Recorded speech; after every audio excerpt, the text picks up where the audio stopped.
Lagi apa ini bang? Pembuatan Pemasangan ya? Penahanan babi. Nah, ini apa nih? Sudah hilang akal kita. Apa namanya nih? Ini pasang jaring marlin. Marlin ya? Ini coba usaha terakhir nih. Kalau enggak kayak harus kita beton ini. Oh ya. Pagar beton. Oh dipakai marlin ya? Daripada kita buat pagar laut pakai bambu, bagus pagar beton. Kalau patar kan suka pagar laut kan? Ya ya. Kalau saya suka pagar kebun. Marlin ya?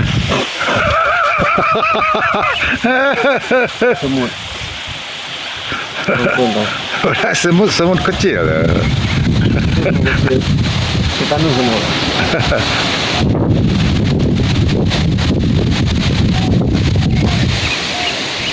Ingat kita nu semut. Oh tenang.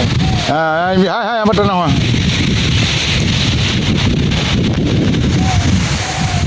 Yang ini lah ada bayangan.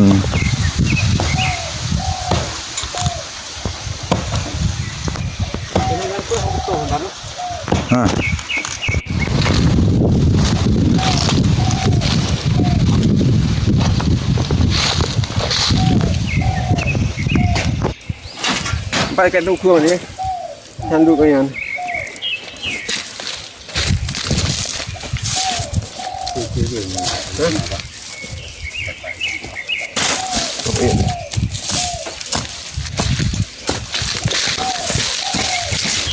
Ini juga yang koi kan.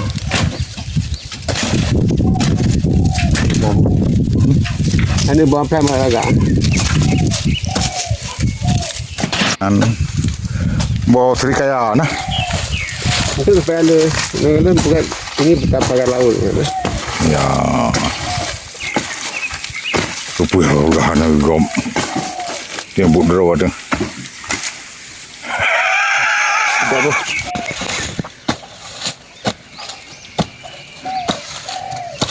Nya ada ibu yang pasang marlin ya mah. Kan ipok han to. Kenapa bayar gitu. Tang pelih. Habis Bobby. Ada permentai kena ini.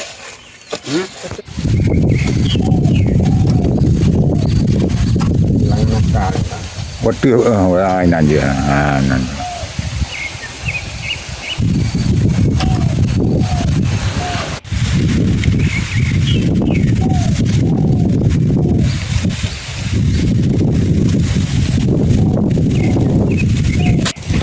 Thọ pen.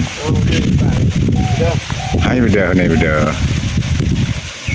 Jin tu mesti nak uji kalau baik tu belum suai jin dah.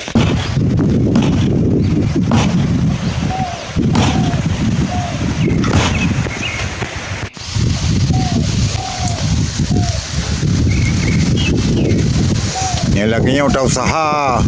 Ni jalan pada apa ya? Tapi ya rambu yang. Pada minta 6,5 ikra.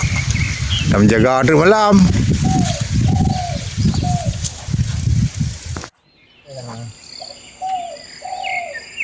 Kurang puluh.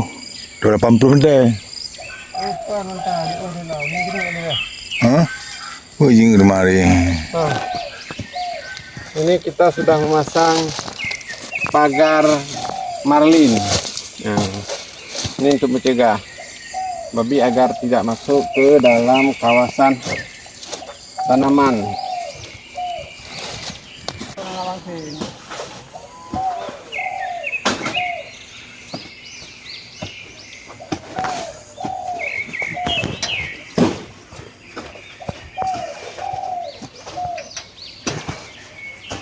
Oi. Bujuk nanti jalan kebun.